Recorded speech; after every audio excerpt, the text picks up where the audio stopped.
Imagine having Jesus as your closest friend. Imagine welcoming him into your home, sharing meals with him, laughing with him, and then watching your brother die.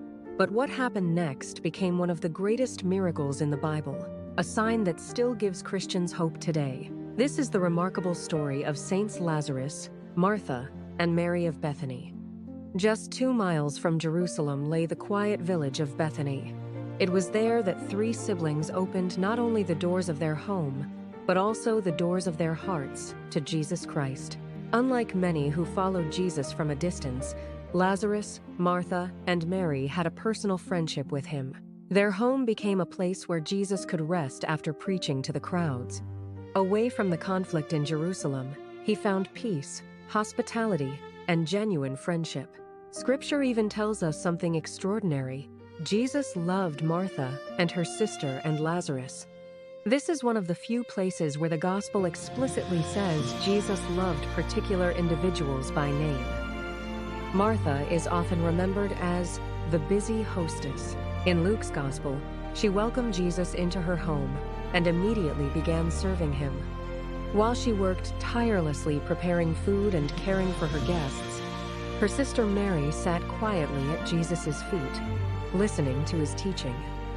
Frustrated, Martha asked Jesus, "Lord, do you not care that my sister has left me to do the serving alone?" Jesus gently replied, "Martha, Martha, you are anxious and worried about many things. There is need of only one thing. Mary has chosen the better part." Jesus wasn't criticizing Martha's service. Instead, he reminded her and all of us that prayer must come before activity. Service is holy. But service, without intimacy with Christ, loses its center. Mary represents the contemplative heart. She chose to sit at Jesus' feet, the posture of a disciple learning from her master. Later, shortly before Jesus' passion, Mary performed one of the most beautiful acts of love recorded in Scripture. She took an expensive jar of pure nard, worth nearly a year's wages, broke it open, and poured it over Jesus' feet. Then she wiped his feet with her hair. Many criticized her. Judas called it a waste. But Jesus defended her. He said she was preparing him for his burial. Mary teaches us that genuine love for Christ is never wasted. True worship always costs something. Then you have Lazarus. He became gravely ill. The sisters immediately sent word to Jesus, "Lord, the one you love is ill." They expected Jesus to come immediately, but he didn't. He waited. 4 long days passed. Lazarus died. His body was laid in the tomb. By the time Jesus arrived, hope seemed completely gone. The miracle that changed everything. When Martha met Jesus, she said with deep faith, "Lord, if you had been here, my brother would not have died." Jesus answered with one of the greatest promises ever spoken. "I am the resurrection and the life.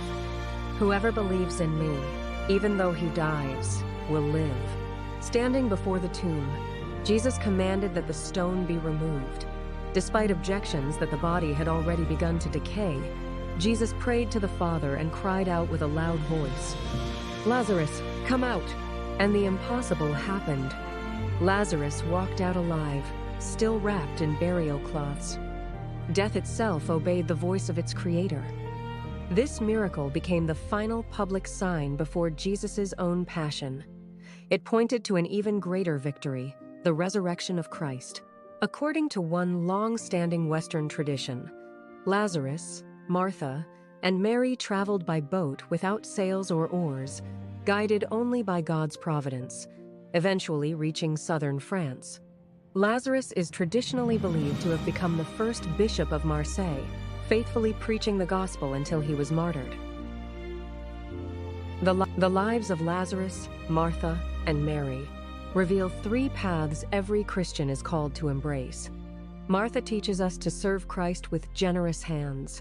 Mary teaches us to love Christ with a listening heart. Lazarus reminds us to trust Christ, even in moments that seem beyond hope. Together, they show us that the Christian life requires both contemplation and action, prayer and service, faith and perseverance.